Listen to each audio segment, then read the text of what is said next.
4 चमचे मोठे भरून तेल टाकते किंवा 1 वाटी।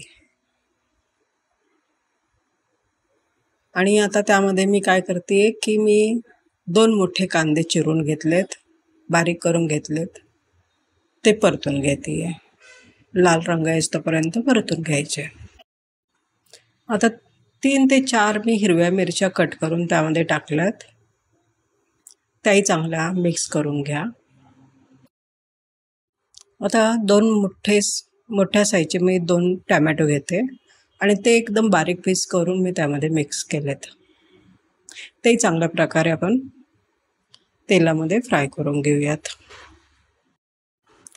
आता अर्धा चमचा लाल मिरची पावडर आणि थोडंसं मीठ मी त्यामध्ये टाकून घेते। एक 1/4 टेबलस्पून आपण हळद टाकूयात आणि एक अर्धा चमचा धने पावडर आणि हे चांगल्या प्रकारे मिक्स करून घ्या। आता थोडे परतल्यानंतर मी त्यात 1 चमचा गरम मसाला टाकते। गरम मसाल्याने काय होतं की जी भुर्जी आहे तिला एक प्रकारची चांगली चव येते।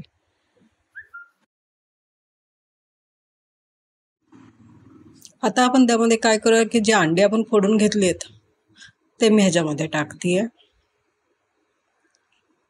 आणि गॅस मंद ठेवा आणि सतत हलवत राहा। हळूहळू 3 ते 4 मिनिटांमध्ये आहे ना भुर्जी अशी घट्टसर व्हायला लागेल, ती छानपैकी तयार होईल।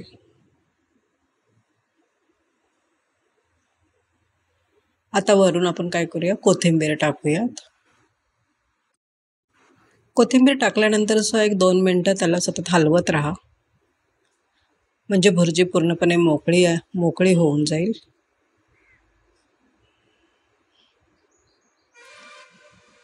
ह्या प्रकारे आपली अंडा भुर्जी तयार झाली आहे खाण्यासाठी। गरम मसाल्यामुळे त्याला वेगळीच चव येते। तर अशा प्रकारे आपण एकदा करून बघा, नक्की करून बघा। आणि व्हिडिओ बघितल्याबद्दल आपले धन्यवाद। जरूर सबस्क्राईब करा आणि काही कमेंट्स असेल किंवा काही सुझाव असतील तर नक्की मला कळवा। थँक्यू।